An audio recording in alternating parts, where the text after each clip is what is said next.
اللہ سبحانہ وتعالیٰ نے اپنے نبی کے سینے کو کھول دیا ہدایت کو قبول کرنے کے لیے اور وحی الہی کو قبول کرنے کے لیے.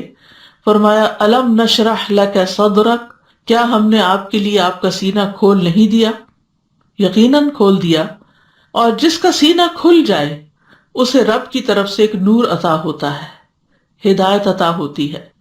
سورۃ الزمر میں اللہ تعالیٰ فرماتے ہیں افمن شرح اللہ صدرہ للاسلام فہو علی نور من ربہ فویل للقاسیۃ قلوبہم من ذکر اللہ اولئک فی ضلال مبین. تو کیا وہ شخص جس کا سینہ اللہ نے اسلام کے لیے کھول دیا ہے، سو وہ اپنے رب کی طرف سے ایک روشنی پر ہے. کیا وہ کسی سخت دل انسان کی طرح ہو سکتا ہے؟ پس ان کے لیے ہلاکت ہے جن کے دل اللہ کی یاد کی طرف سے سخت ہے. یعنی کہ اللہ کی یاد، اللہ کا ذکر، اللہ کی عبادت کرنے کو ان کا دل نہیں مانتا. یہی لوگ صریح گمراہی میں ہیں.